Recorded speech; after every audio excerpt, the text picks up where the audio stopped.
ሰላም እንዴት ናችሁ? ውድ ተመልካቾች፣ እኔ ደህና ነኝ፣ እግዚአብሔር ይመስገን።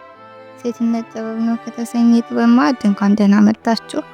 ዛሬ ለመጀመሪያ ጊዜ በአዲስ ቪዲዮ የእናቶች ውርስ በሚል ርዕስ መጥቻለሁ። ይህን ቪዲዮ እንድሰራ የገፋፋኝ ነገር እናቶቻችን ጋር የነበረው ፍቅር፣ መተሳሰብ፣ አንድነት፣ መረጋጋት በጣም የሚገርመኝ ነበርና እኛ ህይወት ላይ አምጥተን ያንን ነገር እንዴት መስራት እንችላለን ብዬ አስብ ነበርና ለምን አንማማርበትም ብዬ ልሰራ ወሰንኩኝ። ሁላችንም በህይወታችን ስኬታማ እንድንሆን እንፈልጋለን፣ ግን እውነተኛ ስኬትና እውነተኛ ሰላም፣ እውነተኛ ደስታ ያለው ምንጩ የት ነው ብለን ማወቅ አለብን። እኔ በትንሹ ካሳለፍኩት የህይወት ተሞክሮና ከእናቶች ውርስ ከተረዳኋቸው ትንሽ ነገሮች 3 ቁልፍን ይዤ መጥቻለሁ። ለምሳሌ አንደኛውና ዋነኛው በራስ መተማመን ነው። በራስ መተማመን ማለት ከውጭ በምናገኘው ነገር ሳይሆን ከውስጥ የመነጨ ጥበብ ነው። እናቶቻችን በማንነታቸው ኮርተው ጸንተው እንዲኖሩ ያደረጋቸው ሚስጥር በራሳቸውና በፈጣሪያቸው ላይ ያላቸው እምነት ነው።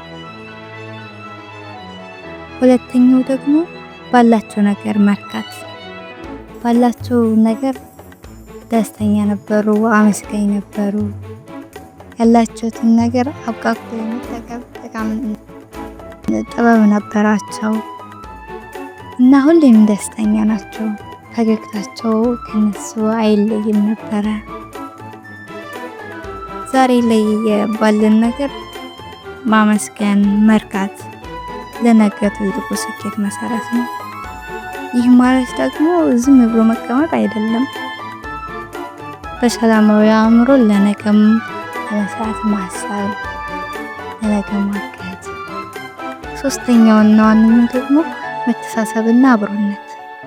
መተሳሰብና አብሮነታቸው በጣም ጥልቅ ነበርና ሁሌም መንፈሳዊ ቅናት ያሳድርብኝ ነበር። ሰው ለሰው መድኃኒቱ ትል ነበረ ማያትና በጣም ነበር የሚያስደስተኝ። አሁን ላይ ያንን ነገር መልሰን እኛ እንደዛ መሆን ብንችል በጣም ደስ ይለኛል። በምስሉ ላይ እንደምታዩቸው እናቶቻችን በፍቅር በአብሮነት ውስጥ የሚገኝ ጥንካሬ ለማንኛውም ተቋምና ስኬት መሰረት ነው።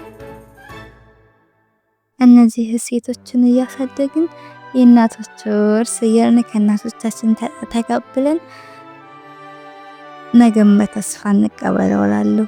እናንተስ ከነዚህ ከ3ቱ ነጥቦች የትኛዎቹን ይበልጠው ወደዳችኋቸው? ሀሳብ አስተያየታችሁን ኮሜንት ላይ ጻፉልኝ፣ እንማማርበታለን።